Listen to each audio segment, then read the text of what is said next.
Everybody, welcome back. Welcome back. I love getting to go deeper with one of the Biz Book Pub Hub partners to learn more about who they are, what makes them tick, why they offer the services they do for authors. And I have just that kind of conversation geared up for you. So without any further delay, let me introduce this week's guest. What can a book do after it's published, especially if you wanted to create more visibility and credibility for your work? Today's guest helps authors think more strategically about that next chapter. She works with fiction and nonfiction authors at every stage, from those still planning their book to those whose book came out years ago, helping them make the most of what they've created. She's a former Book Awards judge, a former McGraw-Hill executive, and the author of 42, yes, 42 nonfiction books. Through Book Award Mastery, she helps authors research the right award opportunities and build a practical plan to use award recognition in support of their larger goals. If you've ever wondered whether book awards are worth the effort or how they can support the life of your book after publication, this conversation will give you a lot to think about. Please join me in welcoming one of our Biz Book Pub Hub partners and my friend, Carol Abrahamson. Welcome, Carol, to the show. Thank you so much, Robbie. It's really exciting to be here. So, Carol, I find what you do really interesting because you are narrowly focused on a specific point in the author journey. Some of our hub partners provide kind of a soup to nuts approach. You're like, I do this thing really well around book awards. And, before we went on air, I said, I'm sure there are other people out there, but what makes you the right person to talk to? So I'd like to hear a little bit about how you came to provide these services to authors. Okay, so we need to step back a little bit in time because it was a multi-step journey for me. So I want to take you back to pretty much where it all started. I wrote my first book in 1987, my first nonfiction book, self-published, despite my having been a top executive at McGraw-Hill a decade before. And that first book brought me $2 million in consulting business. I was a one-person company, and so it was a big deal in my consulting industry. And a fun fact that got mentioned every time I was on a panel discussion or on a stage, that Carol's first book brought her $2 million. This is 1987, so $2 million then is about $8 million now. And it brought me 106 big company clients. So it was a fun fact always mentioned. And that meant after I got off stages, I was often almost attacked by business authors who had written a business book, as I had, but who had not gotten any results from it. So kind of sad, angry, disappointed authors all around. Sometimes we'd be in the corner of the ballroom after everybody else had left, all of them wanting me to hear their story. So when I was ready to reinvent myself out of that consulting world, which is mostly corporate finance, and that first book was a corporate finance thing, I naturally migrated to, all those stories that I had heard for years from 87 until the mid 90s, when I was in the reinvention mode.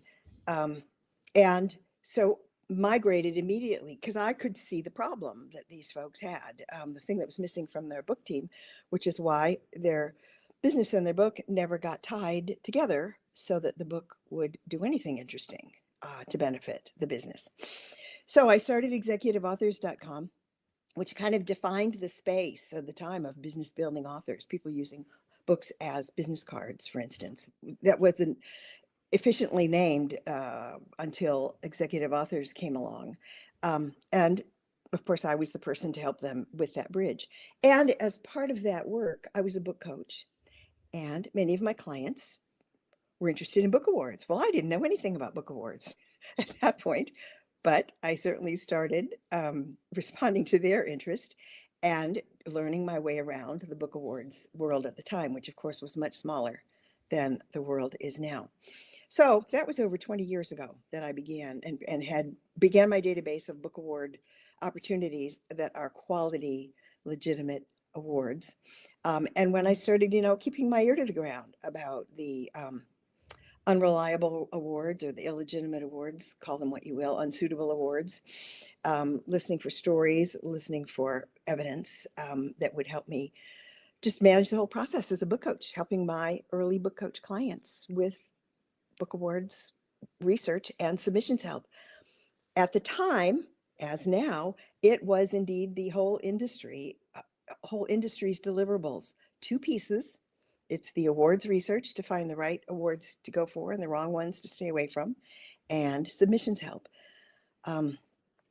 So then fast forward, I've been working with executive authors. I moved it from book coach, fast forward to just before COVID. It was more of a strategy consulting firm, not book coaching at all, but more of a one-time, one-on-one strategy product that I was delivering. And um, again, COVID, of course, hit and it affected me immensely, as it did most people. And then continued, of course, the database of building the awards information that I had to choose from, because even some of my strategy clients needed awards help. But book awards or executive authors was my main business, and the book awards part was kind of the tail of the dog. But then I saw a demo about a year and a half ago of what AI and other technologies could do to really streamline that book awards process, that research process that has always been so incredibly tedious and difficult for authors to go handle themselves, and tedious for anybody who's doing it, whether someone's being paid to do it or someone is doing it because they're on the book team and they've been asked to do that research and then the submissions help. So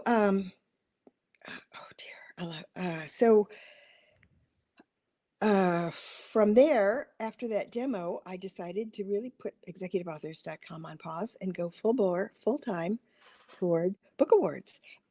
And what I noticed was, the industry had not moved forward at all in the 20 years since I entered it. It still was basically research and submissions help. But then there was nothing afterwards to help the author. Basically, the author's holding an empty bag or an empty award, if you will. And I had said to my book coach clients from the day one, early on, that a book award without a multi-strategy, multi-year action plan is as useless as a book is without one. And so I had always had my book coaching clients work on their goal-oriented focus of what was going to happen, whether they won or they didn't win for the awards that they applied for. So in noticing that the industry had not moved forward at all into the space that I cared so deeply about, the goals and real tangible results, we fashioned Book Awards Mastery last spring, a year ago, to be the only comprehensive book award service that not only includes the two basic services of the research and the submissions, but also adds 5 additional deliverables, including having a powerful application strategy, focusing on the author goals for the book, as well as real tangible results for both the book and any wins. So that's how it came to be. Honestly, I love that we just got to hear all that, because Carol, I've known you a bit through the Biz Book Pub Hub, but this is the first time I got to hear the whole kind of linear path, which I'm sure wasn't linear at the time. One of the things that stands out to me is how so much of your early success was about you responding to the market that was asking you for support. And so when you had that moment of reinvention in the 90s, it was easy for you to think about what people needed because you've been paying attention. You didn't just speak, get off stage, and leave the ballroom. You stayed and hung out and listened to all these people's stories. But it also makes me realize that the thing that I'm now so passionate about, and my new sort of motto, my tagline is strategy over vanity always, is such a long time problem. And I knew that, like, on some level, but to know that you've been there having these same conversations far before I was thinking about them, and that attempt to shift the dialogue. So you were moving people from books to thinking about books as business cards. And now I'm trying to move people to move books as business cards, a book as business development tools or business assets. It's sort of the next iteration. because it's not enough to just have a leave behind. Now, however fancy the leave behind is, it's always about where it directs people, and that idea of that strategy piece. Like the award is not just an award; it is one piece of an overarching plan. I love that strategic sense, and I'm curious about. And here's your question: the McGraw-Hill work that you did, is that where you first thought about the life of an author beyond the book being published? Like, is that how you first started to see both what was needed and what was possible for a book after it was published? It was not during my McGraw-Hill years. I was only 24, 26 years old when I was at McGraw-Hill, and they had hired me right out of Wall Street. So my job at McGraw-Hill was to put McGraw-Hill's story on the Wall Street map as a major U.S. corporation in the publishing industry that was not indifferently managed as the world thought it was by the McGraw family. So my job at McGraw-Hill embodied the whole corporation, which included Business Week and 30 other magazines, newsletters. We owned Standard and Poor's. Yeah, we owned the textbook business, and that was probably the most widely known part of the McGraw-Hill empire, but it was by no means the largest part or the fastest growing part. All the energy and excitement was in all the other divisions that really made McGraw-Hill, I think, one of the first information product or information service empires, as opposed to just a publishing company. So it was really when I was working on my first book in '87, as I was approaching my 40th birthday, that I was very focused on my new startup. I left corporate life, was on my own. I was a few years in to starting my consulting business in Palo Alto, and so it was very personal for me, very personal and personal, that I came to saying, well, why am I even bothering? Yeah, what is this really for? And then 2 years after that first book, I turned that first book into a series of 8 that did end up selling around the world to companies that were listed on the New York Stock Exchange or at NASDAQ. So I still stayed in that world of, finance, Wall Street-ish, corporate finance consulting to CEOs and CFOs of the largest companies in the world. But the book was just a tool, one of several. And so it was really in bringing forth my story that I really figured out, if you will, that, that whole line of connections. I feel like that aha moment, that moment of clarity about the book you were working on, that first book. I had a similar kind of moment around my first book. I've written 4 books and I still don't identify as a writer. I'm less angsty about writing.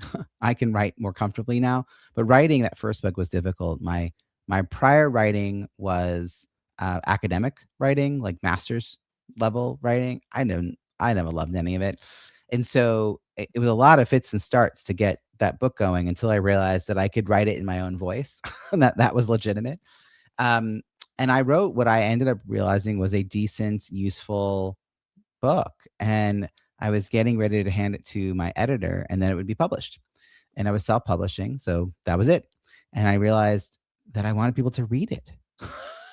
It literally was just like, oh, wait a second. This day that I've been counting down to, this publication date, is the latest day to have a plan in place for people to read it. Like I just literally had a V8 moment and I delayed the launch by 6 weeks, or the publication by 6 weeks, built a launch plan, set really lofty, audacious goals around 100 reviews, did everything wrong to get them, like made every mistake and made things twice as hard and stressed myself out and did it. I had 150 ratings within a week of my launch date.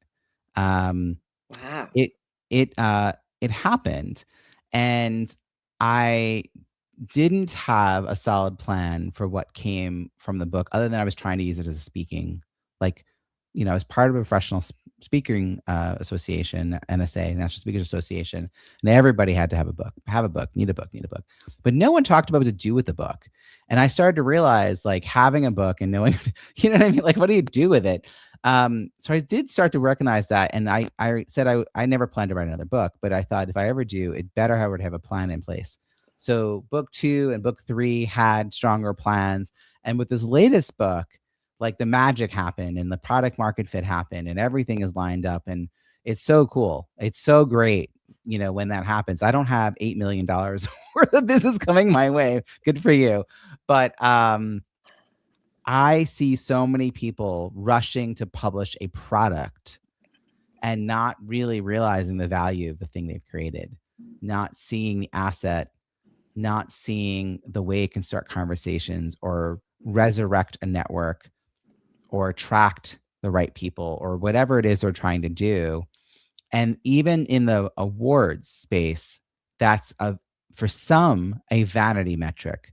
But I love how you approach what could be a vanity metric and make it strategic, because it's not just about what you're applying for. It's about probably the repackaging of the brand as you're applying, and then how you take that information forward after, whether or not you win. That it's still giving them something that they didn't have before they approached you. And it feels rare. And it's one of the reasons I created the Biz Book Pub Hub, was to curate a directory of experts like you and I who are thinking strategically and understand people are writing a book because they want to change the world. They want to have an impact. They have lessons to share. And sure, we want to make money. We want to be paid for our services, but it's not about the book. And how do you think about the problem? Here's your question. How do you think about the problem from the author's perspective? Like, the problem that you want to solve for them, but what's the problem that an author thinks they have when they approach you about getting an award? And is there a gap between what they think they need to hire you to do and what you realize they need to really grow their business? Well, can I come back to that, answering that question in a moment, and just go back to something that you said that I Sure, have a of course. different point of view about in terms of my first book? And so I might need you to help me remind me of the question that you just asked, but I do want to just come back to this. When I wrote that first book, I really didn't care if anybody read it. I wanted people to know I had written it. And as I got those calls, I only printed 250 copies. I gave away 200, never sold a single one. Gave away 200 with a one-page cover letter defining who I was. I was introducing myself to the Silicon Valley market. Basically, the CEOs there didn't know I had left Wall Street and moved in to become a neighbor. So it was really about kind of announcing my own presence and the kind of problems I could solve or help them deal with. And so as those 200 copies went out, of course, I had a back end of a 15K, a 30K, and a 45K consulting package. That's what I really wanted them to buy. And so the books went out, and within a few weeks, the phone calls came in about, hey, I've got this book in my hand that you sent me, and I've kept it. Maybe they called me 6 months or even 2 years later. We kept this because we thought one of these days we would need someone like you to come in, and that day has come. Would you please come in and tell us how you might be able to help us? And I, honest to God, believe to this moment, not one of those 106 CEOs read any part of the book. They read the cover letter. So I just wanted to counterpoint that to what you mentioned, just in case there are some listeners who resonate with that kind of approach. I saw the book totally as a product, and felt the cover letter was much more about my background and how I could help them, was much more compelling than the facts and figures and stories and all the stuff that I had stuffed into that 200-page book, spiral bound book, that I had sent to all of those engineering type CEOs who I knew would resonate with a book that sort of had a training manual look and feel by being spiral bound.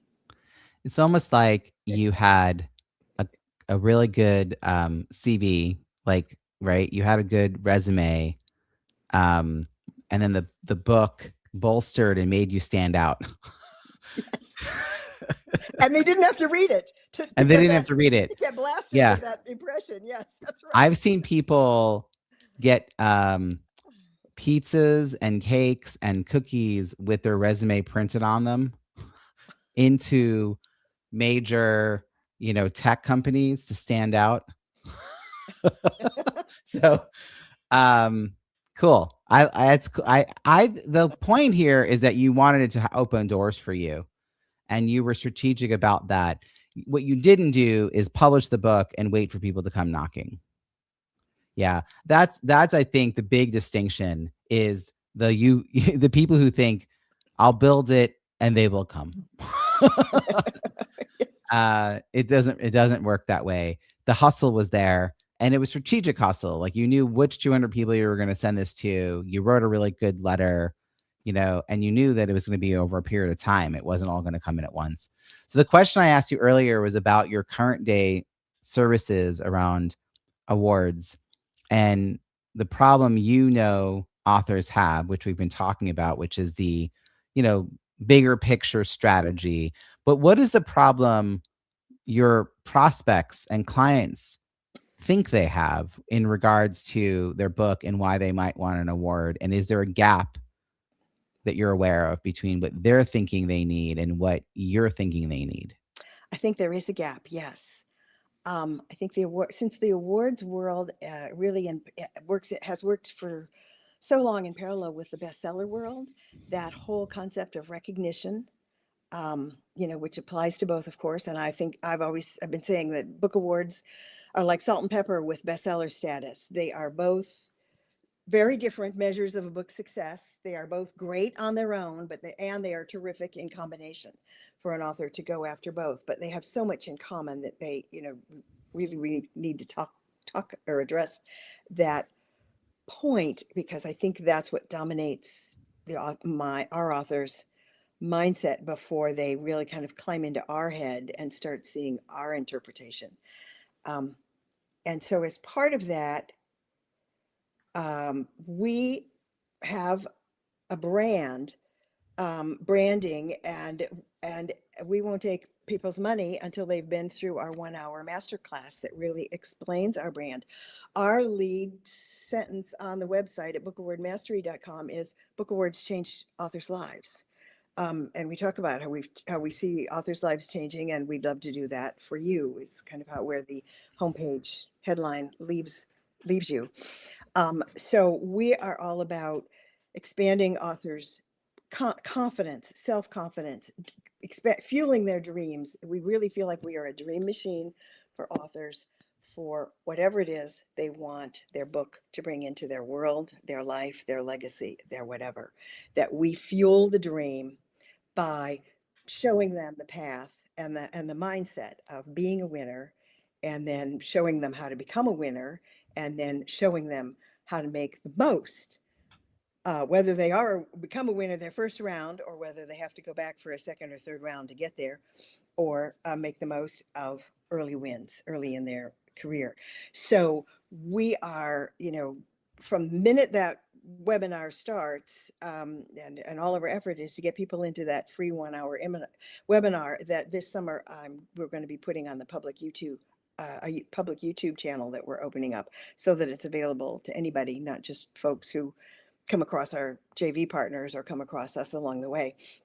It really is about changing the world one author at a time by showing the path of this amazing tool of a book award to just open up an author's view and vision of what's possible for them. And to that end, I'm now writing a book about 200 stories of the life-changing results that book awards actually have brought winners in the last decade.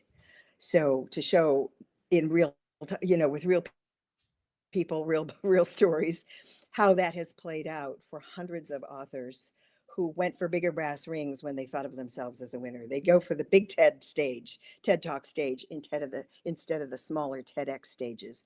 They'd go for the $50,000 keynote instead of the $5,000 or $10,000 that they've been living with for years.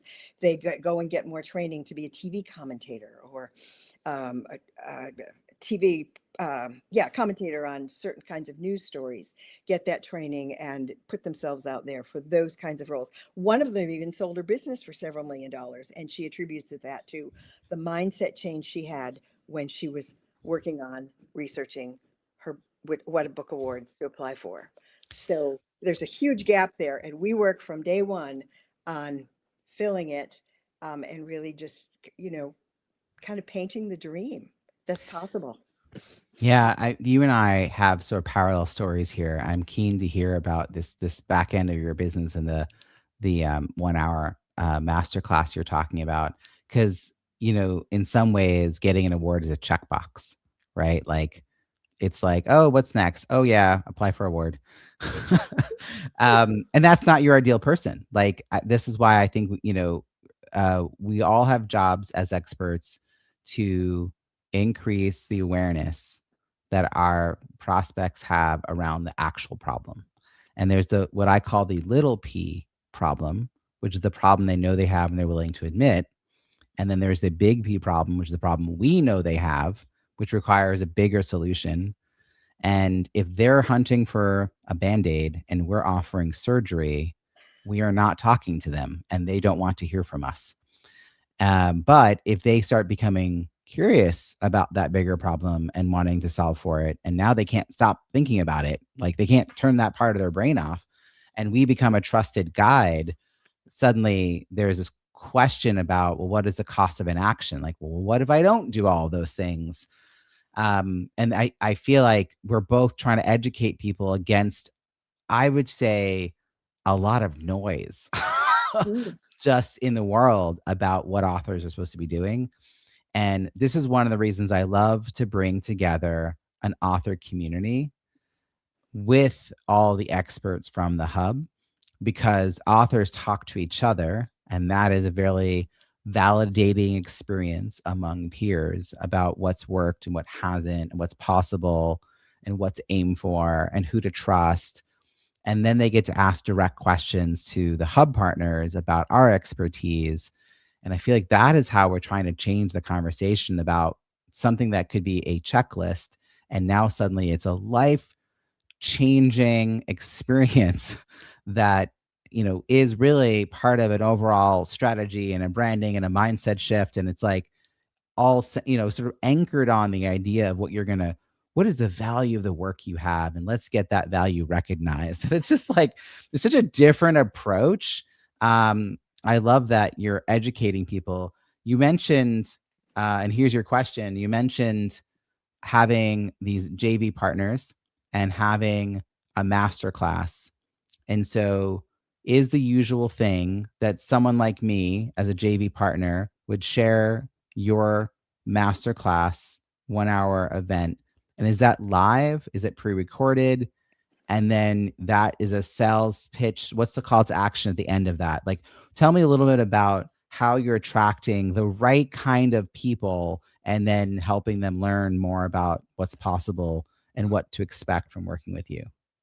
Okay, that's a lot of questions, Robbie. Okay, I know I'm going to drop the ball on some of It's them, so okay. Basically, I tell hope me they're more about the JV partner experience to start with. okay. Um, I have several hundred JV partners because executiveauthors.com has had resource lists, and I've been sending my authors for their next steps out into the world of JV partners. So I've had, at COVID, I had about 400 of JV partners all listed on my website on various resources pages. And that number pretty much, it's grown a little bit since COVID, but we're pretty close to that still. So my JV partners have a choice. Some of them have known me for many years. Others have only maybe known me for the 5, 6, 7 since the COVID period. Um, they have a choice in how they want to work with us. We do a monthly, near monthly. I do skip some months here and there, like a la December at Christmas time, a la this month, because I've been busy with summits. But most months I have a monthly master class that I deliver in my Zoom room, second Thursday, 2 p.m. Central Time. Um, People can sign up for it by just coming to my website and hitting the button saying, let me know when your next master class is happening, or my JV partners sign up to once or twice a year send the people on their list into that event. Another way JV partners work with us is that make guest expert appearances. Some weeks, 3, 4, 5 times a week, I'm a guest expert at a JV Partners Writers Club or Mastermind, or they specially have convened their authors to a meeting specifically in their Zoom room where I'm going to helicopter in as the guest expert and give the masterclass. And the third way we work with JV Partners is they have an affiliate link from us. and they just dribble their interested authors to over to us as their authors have an interest, as their books get finished, and as authors in their world have an interest in book awards. And then we engage the author with, you know, when our next master class is going to be. So that's kind of, does that sound, is that I love what this. you're looking for on the I'll JV take the partner? mic back, Carol, because I have been I'm getting coaching from you and you don't realize it. um I have had 150 plus strategy calls in the last 12 months. So I have no problem getting the pipeline kind of going. And it's been a range of people. And this is since my book came out. So the good news is that when a referral partner, which may be often a previous client, that's the best kind of referrals, or someone in my network like you, right, who works with authors, refers me. The person goes to a page that has my book information on it, has my bonus content, describes all my stuff, all my services, testimonials, et cetera, and an option to book a call with me.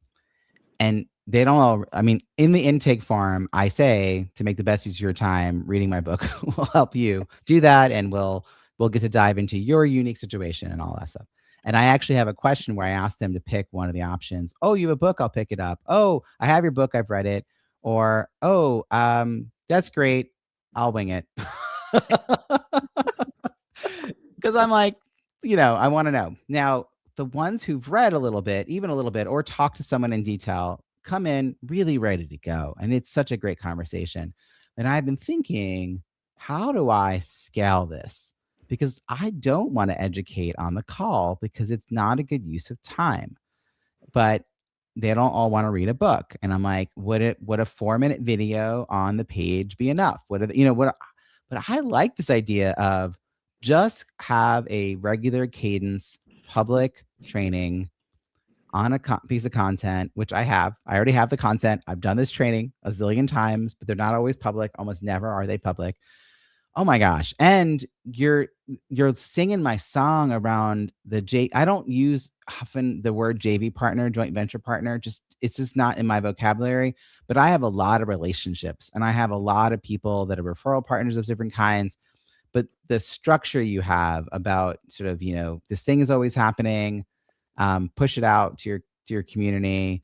And when they do, how do you track who it's from? I guess that's a missing piece for me. If I were to send people to your master class, how do you know they came from me? Or is it only if someone then signs up, do you then ask? No, I know ahead of time because I've given you an affiliate link and you've used my swipes to invite them. I've got, swipes of 8 sample emails posted on a web page. So as soon as you raise your hand and tell me you'd like to send your peeps to the September 10th, let's say, one coming up, we then issue you the affiliate link and the swipes and the instructions of where to put your affiliate link into whatever swipes you decide to use, as you decide how many email invitations you're going to send your list. And listen, you know what? You're signing me up after this call because A, I want people to know about you, and B, I want to learn your process. That sounds so smart. I am like 7/8 of the way. Like I'm so close, but I'm doing too many things in a one-on-one because I've been learning. And I mean, a lot of this has been research calls, to be honest. I mean, I've learned so much about the individual needs of varying stages of authors, which is why I've created the Author ROI Lab for people who are just getting started thinking about a book or are just getting started writing a book to make sure it's the right book. And because I'm not a publisher or a ghostwriter or a writing coach, if the answer is no, it's not the right book, it's still an excellent outcome. I'm like, yay, good for you. You figured that out in 8 weeks. What did you learn that you can apply to your business? So I'm not pressuring them to have the book, right? Because a book that's related to a business needs to be the right kind of book. But I love the idea of just like getting the information out there to more people about what's possible. And I think you and I are at the end of a process that people talk about as if it's already done. Like we're after the publication often. And I would like to be talking sooner than that because then I can do more for people. but you really, the education piece has to be there. And I also, I appreciate the success stories you were sharing, because I think that's another way people can see for them, for what's they might have happen for themselves, like witnessing what others have achieved, that it's not a checkbox on a list, that this is a really powerful tool. And it's powerful not because of the award, but because of the process you have that uses the award as a reason to re-examine all of this. And that's to it's so cool to me, because like I did do the award for my third book, and I did do enough research to choose Nonfiction Authors Association, because I was trying to choose the whole, like you said, like legitimate, the right kinds of people, etc. Would I want to be a member? All the things. And I honestly want an award not for how good my book was, because my first two books should have gotten an award. But you know what? I want an award for getting out of my own way and applying. Because I didn't do that for the first two books, because I just so many things to do. But like seeing an award process as a continuation of a strategy would have made me more keen to pay attention to it. I really like that. What would you like to add to that?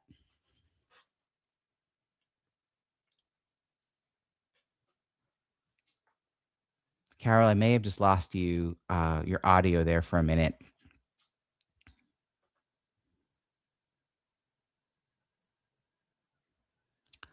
Well, that's a shame. I hope that she's able to come back in quick.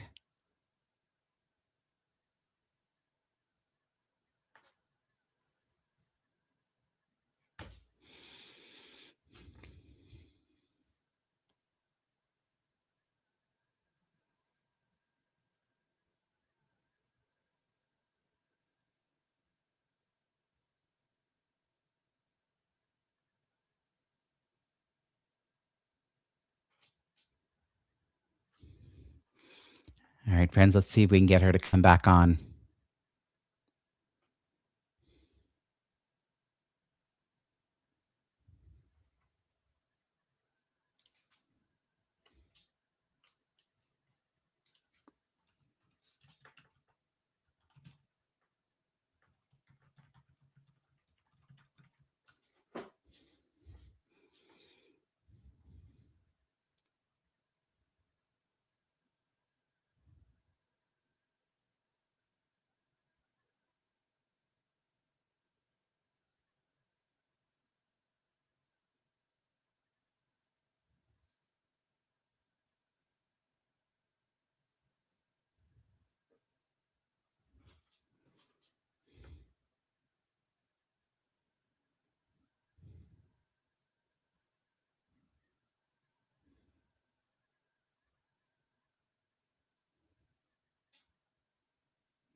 Are you there?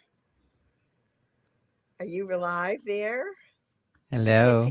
Oh, you're moving. Okay. I thought you were frozen. You were frozen when.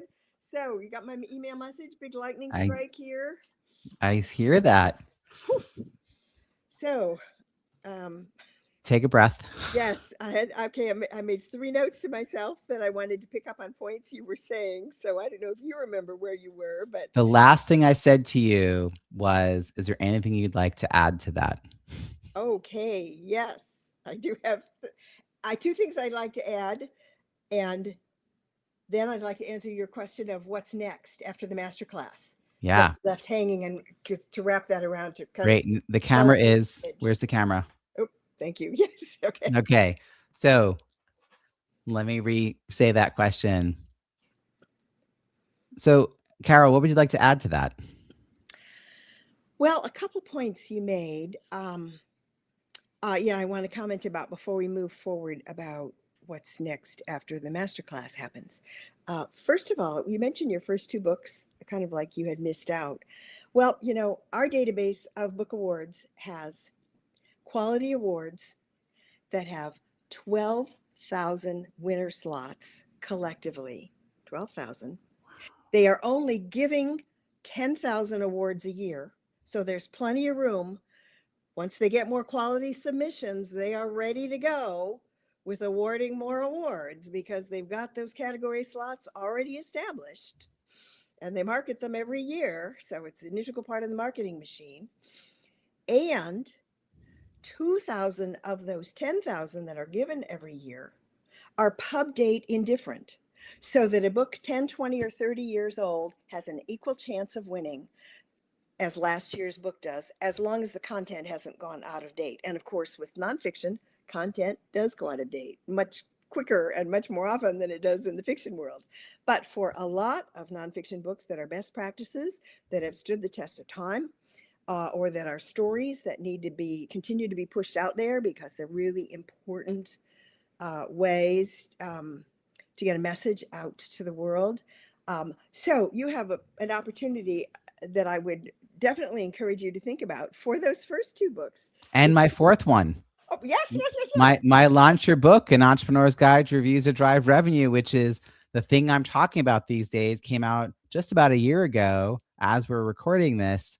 And yeah, it's a sort of opportunity. It was just not something I could get to. And I love the reminder that that moment hasn't passed.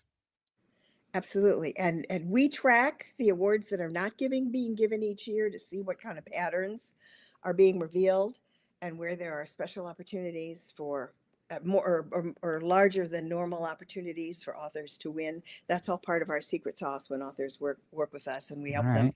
help them find their best picks. So just wanted to make that point. So then the other thing I'd like to touch on that you mentioned, back to JV partners a bit.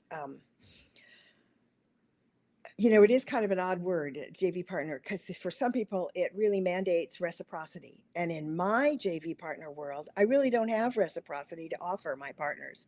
My partners clearly are there right now because they just want to introduce their authors to what I've got.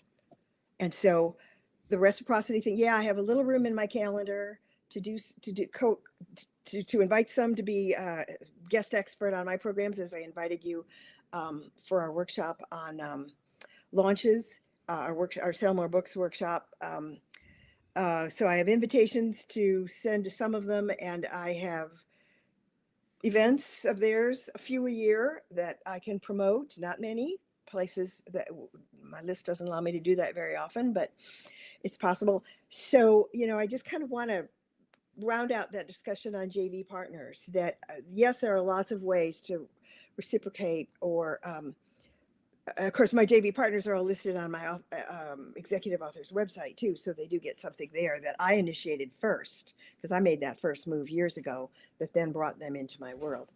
So just to kind of round out that, yes, reciprocity sometimes is a part of that formula, but not always. And further, I would say I have 150 of my JV partners today, right now, on a waiting list for me to get to deliver my masterclass to their people.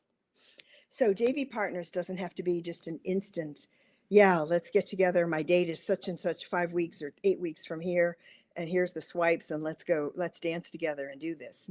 It also can have a much longer time frame because some of those JV partners I have not gotten to. They've been on my waiting list since last fall. I can only do so many master classes in a week, and between coordinating their schedule and mine, and so that I'm hoping to get to all 150 of those that are standing by next Easter and get them all booked through and all of their people introduced to master classes, our master class. But so you need, there's wisdom in on this whole topic of JV partners to not just have the normal thought frame of it being kind of a more instant and short term alliance that sort of happens and then goes away for a while and then maybe rehappens a year later or Right. 9 years later. So those are the two things I wanted to go back and then just carry the conversation forward with the JV partners. What happens after the master class? So people come to the master class through whatever mechanism they find out about it. What's the call to action at the master class? What's the next step? The only next step is to buy our service. Because, and 1/3 of our authors buy the service at the masterclass, and we don't know them. We don't know them before that. I see the tickets and names I never even knew. They're hitting the buy button, and I'm getting the information. So 1/3 of them actually buy either on the live event. To more typically, they buy on the replay because we keep the replay open for at least a week. And if I'm a guest expert, many of my JV partners, guest experts, of course, they've made the recording of my masterclass. They now own it, and they keep replaying it. They offer it in an archives that their authors can see on demand for an unlimited time, or offer it as a bonus. But it's there and in their hands, and they can continue to at their decision entirely to be exposing their authors to it to create not just a one and done hit on the traffic flow, but to create more of a stream, or at least a dribble, if not a dribble, let's say, not so much a stream. I can see also, Carol, how even though it's not immediately reciprocal in a transactional way, the benefit to someone who serves the audience that needs you in introducing you is that it helps their authors. They become an even better resource in the minds of those authors by being connected to quality people like you who will help them continue on their journey. So if they were to ever write another book, they're going to go back clearly to that person. If they have other questions, they're going to go back to that person. My goal is to be a concierge. Like, I want to have the kind of Rolodex that I could pull up the right person. And I know a lot of people who are not part of the Biz Book Pub Hub. And if I think, or who were on there and then rolled off of it for a period of time, whatever it might, if I think they're the right person, that's the connection I'm going to make. It's not actually based on referral fees or any of that. Like, if people want to give me a referral fee, thank you. But I'm not choosing people based on referral fees.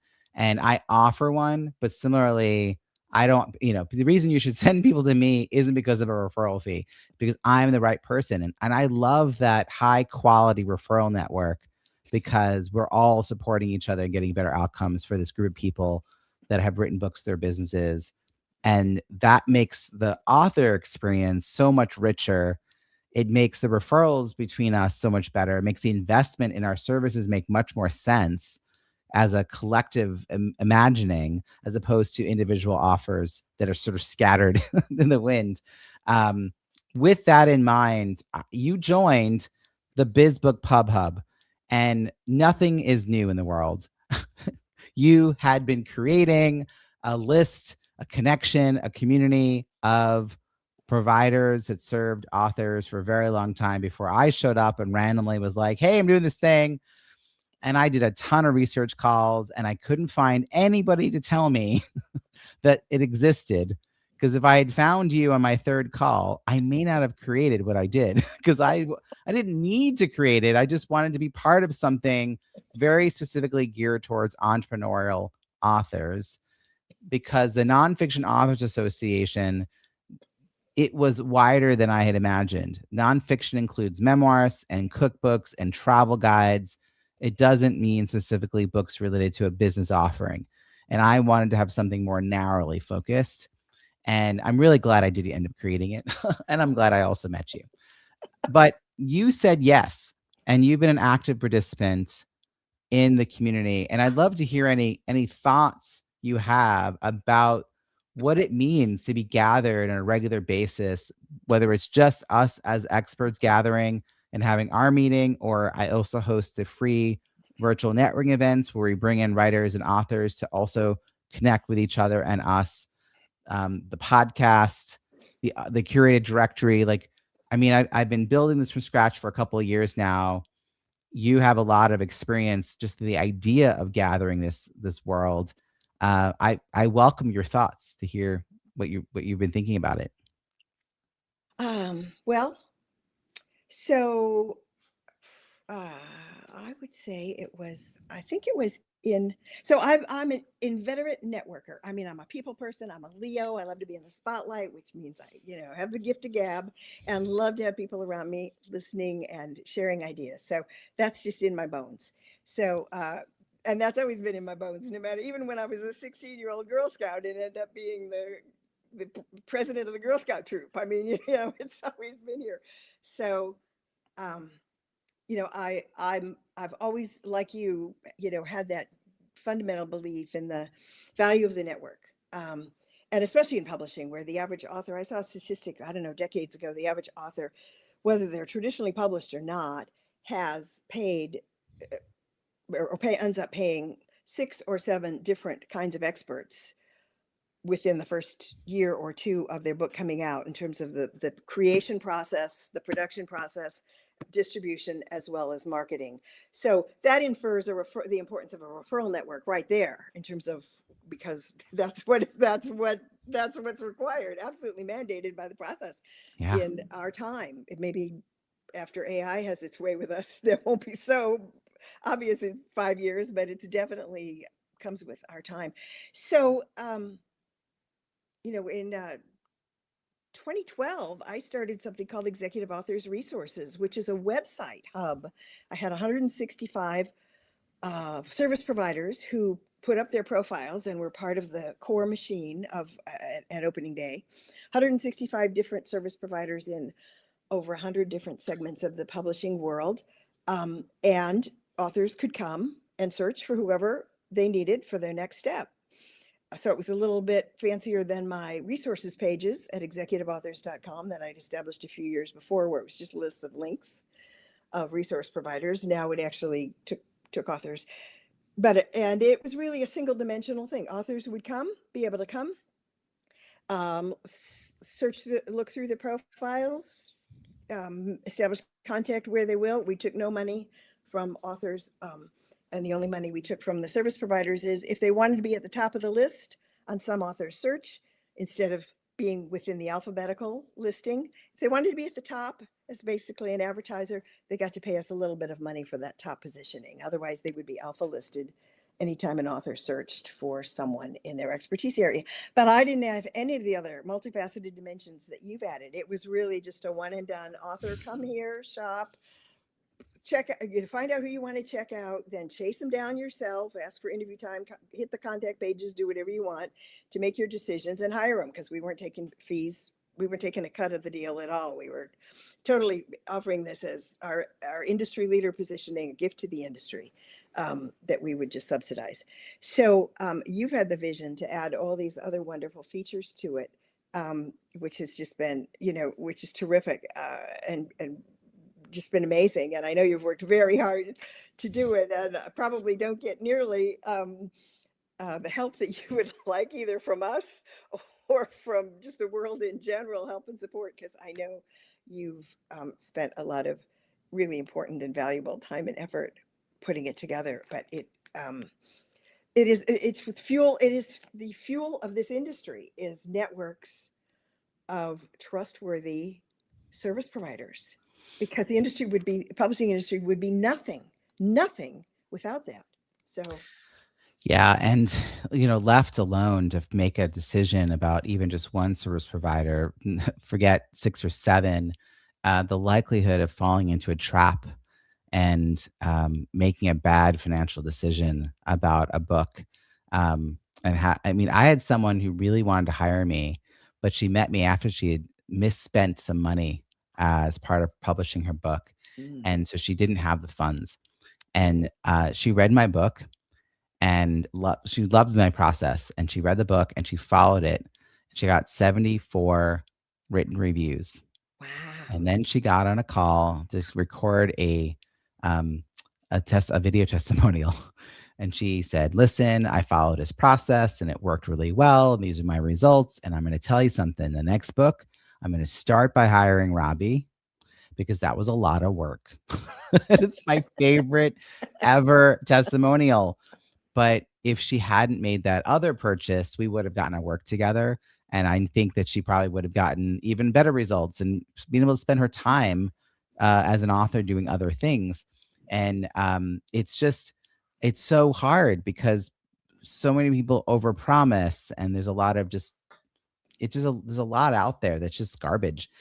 So I love anything we can do to curate a list of people, to vet people, to make personalized recommendations.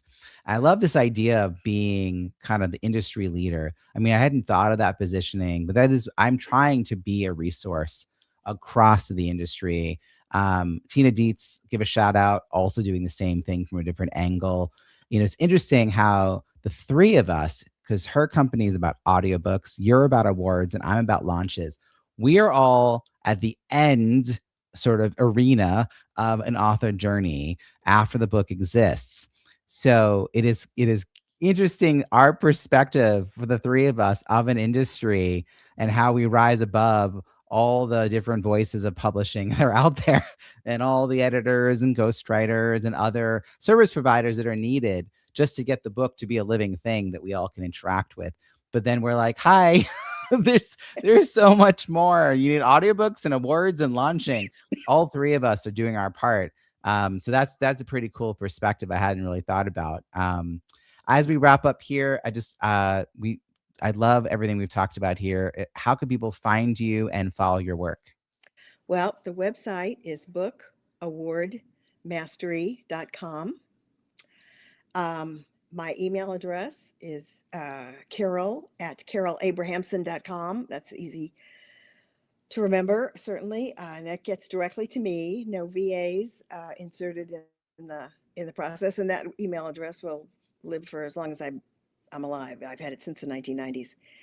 Um, so those are the best touch points. And the website then has a contact page where you can ask questions about Book Awards in general, ask about our service, ask about our next masterclass, ask about whatever you want. Amazing. We're going to put all the links in the show notes at bizbookpubhub.com, which is also where you're going to find all the past show notes for 500 plus episodes, the curated directory of experts we've been talking about this whole time, Kindle flash sales that I host 3 times a year, a blog we just started with, our upcoming free virtual networking events. So much good stuff there. Go to bizbookpubhub.com to check it all out. And Carol, again, thank you so much for this conversation. Thank you, Robbie. I really loved it. I'm so glad that I know you. I'm such a lucky girl. Thank you.